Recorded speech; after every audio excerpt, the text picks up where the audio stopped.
ଆପଣ ଧନୀ ହେଇପାରନ୍ତି, ଗରିବ ହେଇପାରନ୍ତି, ଛୋଟ ପିଲା ହୋଇଥିବେ, ଯୁବକ କିମ୍ବା ଯୁବତୀ ହେଇଥିବେ, ବୟସ୍କ ଲୋକ ମଧ୍ୟ ହେଇଥିବେ, ଚାକିରି କରିପାରନ୍ତି ପ୍ରାଇଭେଟ୍ କିମ୍ବା ଗଭର୍ଣ୍ଣମେଣ୍ଟରେ, ବିଜନେସ୍ କରୁଥିବେ, ଯେକୌଣସି କାମ ଆପଣ କରୁଥିବେ। ଆପଣ ଜାଣିଥିବେ ଜଗତରେ ଯେକୌଣସି ଲୋକ ହେଲେ ମଧ୍ୟ ତାଙ୍କ ଜୀବନରେ ଶାନ୍ତିର ଆବଶ୍ୟକତା ରହିଛି। ଆଉ ଜଗତର କୌଣସି ବସ୍ତୁ, ଜଗତର କୌଣସି ଜିନିଷ ପ୍ରକୃତ ଶାନ୍ତି ଇନର ପିସ୍ ଆମକୁ ଦିଏ ନାହିଁ। ଆପଣଙ୍କ ପାଖରେ ସବୁ କିଛି ଥିବ, ଯଦି ଆବଶ୍ୟକ ଜିନିଷ ସବୁ ଗୁଡ଼ାଏ ଥିବ, ଗାଡ଼ି ଥିବ, ଭଲ ଚାକିରି ଥିବ, ଇନକମ୍ ଥିବ, ଫ୍ୟାମିଲି ଥିବ, ଆପଣଙ୍କ ଅଣ୍ଡରରେ ବହୁତ ଲୋକ କାମ କରୁଥିବେ, କିନ୍ତୁ ଶାନ୍ତି ମିଳେନି।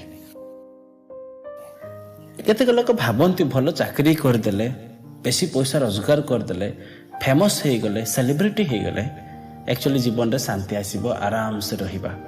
କିନ୍ତୁ ଆପଣ ଜାଣିଥିବେ ଓ ଶୁଣିଥିବେ ନ୍ୟୁଜ୍ରେ କି ବଡ଼ ବଡ଼ ଲୋକମାନେ ସୁଇସାଇଡ୍ କରନ୍ତି, ସେଲିବ୍ରିଟି ମାନେ ସୁଇସାଇଡ୍ କରନ୍ତି। ସେମାନଙ୍କ ଜୀବନରେ ଆକ୍ଚୁଆଲି ବହୁତ ଗୁଡ଼ାଏ ଅଶାନ୍ତି ରୁହେ, ବାହାରକୁ ଦେଖାଯାଏନି, କିନ୍ତୁ ମନରେ ହୃଦୟରେ ଅଶାନ୍ତି ରୁହେ, ଭର୍ତ୍ତି ହେଇକି ରୁହେ। ଇନର ପିସ୍ କିଛି ନାହିଁ, ପ୍ରକୃତ ଶାନ୍ତି ସେମାନଙ୍କ ଜୀବନରେ ନାହିଁ। କିନ୍ତୁ ଆକ୍ଚୁଆଲି ଆପଣ ପ୍ରକୃତ ଶାନ୍ତି କେଉଁଠି ପାଇବେ ବନ୍ଧୁମାନେ? ଆପଣଙ୍କ ଜୀବନରେ ପ୍ରକୃତ ଶାନ୍ତି କେଉଁଠି ପାଇବେ? ସେଇ ଇନର ପିସ୍ କେଉଁଠି ପାଇବେ?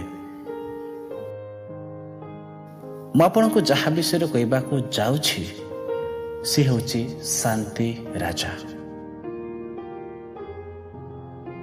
ସେ ହେଉଛି ଆମର ତ୍ରାଣକର୍ତ୍ତା ଯୀଶୁ ଖ୍ରୀଷ୍ଟ। ଗୀତ ସଂଗୀତ 29:11 ପଦରେ ଲେଖାଯାଏ, ସଦାପ୍ରଭୁ ଆପଣା ଲୋକମାନଙ୍କୁ ବଳ ଦେବେ, ସଦାପ୍ରଭୁ ଆପଣା ଲୋକମାନଙ୍କୁ ଶାନ୍ତି ଦେଇ ଆଶୀର୍ବାଦ କରିବେ। ତ ପ୍ରଭୁ କହୁଛନ୍ତି ଆମେ ଯଦି ପ୍ରଭୁଙ୍କ ନିକଟକୁ ଯିବା ତାହେଲେ ଆମେ ତାଙ୍କରି ଲୋକ ହେବା। ଆଉ ଯଦି ଆମେ ତାଙ୍କରି ଲୋକ ତାହେଲେ ସେ ଆମକୁ ବଳ ଦେବେ, ଆଉ ସେ ଆମମାନଙ୍କୁ ମଧ୍ୟ ଶାନ୍ତି ଦେଇ ଆଶୀର୍ବାଦ କରିବେ। ଜହନ 14:27 ପଦରେ ଲେଖାଯାଏ, ଯୀଶୁଖ୍ରୀଷ୍ଟ କହୁଛନ୍ତି ମୁଁ ତୁମ୍ଭମାନଙ୍କୁ ଶାନ୍ତି ଦାନ କରି ଯାଉଅଛି, ମୋର ନିଜର ଶାନ୍ତି ତୁମ୍ଭମାନଙ୍କୁ ଦାନ କରୁଅଛି।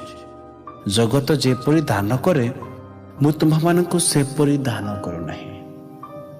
ଶାନ୍ତିର ରାଜା ଯୀଶୁଖ୍ରୀଷ୍ଟ ତାଙ୍କର ଶିଷ୍ୟମାନଙ୍କୁ କହୁଛନ୍ତି କି ମୁଁ ତୁମ୍ଭମାନଙ୍କୁ ଶାନ୍ତି ଦାନ କରି ଯାଉଅଛି। ସେ ଶାନ୍ତି ହେଉଛି ପ୍ରଭୁଙ୍କ ଶାନ୍ତି। ସେ ଲେଖା ଅଛି ମୋର ନିଜର ଶାନ୍ତି ତୁମ୍ଭମାନଙ୍କୁ ଦାନ କରୁଅଛି, ଜଗତ ଯେପରି ଦାନ କରେ ମୁଁ ତୁମ୍ଭମାନଙ୍କୁ ସେପରି ଦାନ କରୁନାହିଁ। ପ୍ରକୃତର ଶାନ୍ତି ପ୍ରଭୁ ଯୀଶୁଖ୍ରୀଷ୍ଟଙ୍କ ଠାରେ ହିଁ ମିଳେ। ମାଥ୍ୟୁ 11:28 ପଦରେ ଲେଖାଯାଏ, ହେ ପରିଶ୍ରାନ୍ତ ଓ ଭାରଗ୍ରସ୍ତ ଲୋକ ସମସ୍ତେ ମୋ ନିକଟକୁ ଆସ, ମୁଁ ତୁମ୍ଭମାନଙ୍କୁ ବିଶ୍ରାମ ଦେବି। ପ୍ରଭୁ ଆପଣଙ୍କୁ କହୁଛନ୍ତି ଆପଣ ଯଦି ଅଶାନ୍ତିରେ ଅଛନ୍ତି, ଆପଣଙ୍କୁ ଯଦି ଭାରଗ୍ରସ୍ତ ଅଟନ୍ତି, ଆପଣଙ୍କ ଜୀବନ ଯଦି ଶାନ୍ତି ନାହିଁ, ବହୁତ ଗୁଡ଼ିଏ ଟେନସନ୍ ଅଛି, ଚିନ୍ତା ଅଛି, ତାହେଲେ ପ୍ରଭୁ କହୁଛନ୍ତି କି ମୋ ନିକଟକୁ ଆସ।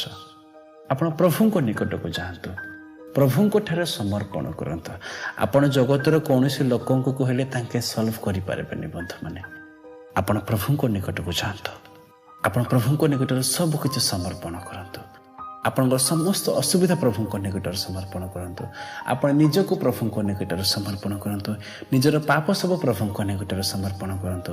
ଆଉ ପ୍ରଭୁ କହୁଛନ୍ତି ସିଏ ଆପଣଙ୍କୁ ବିଶ୍ରାମ ଦେବେ। ଆପଣ ଯଦି ପ୍ରକୃତରେ ଶାନ୍ତି ଆଉ ବିଶ୍ରାମ ପାଇବାକୁ ଚାହାନ୍ତି ତାହେଲେ ନିଜକୁ ପ୍ରଭୁଙ୍କ ଠାରେ ସମର୍ପଣ କରନ୍ତୁ, ପ୍ରଭୁଙ୍କ ଠାରେ ପ୍ରାର୍ଥନା କରନ୍ତୁ, ଆଉ ସେ ଆପଣଙ୍କୁ ନିଶ୍ଚୟ ଆପଣଙ୍କ ଜୀବନରେ ଶାନ୍ତି ଓ ବିଶ୍ରାମ ଦେବେ।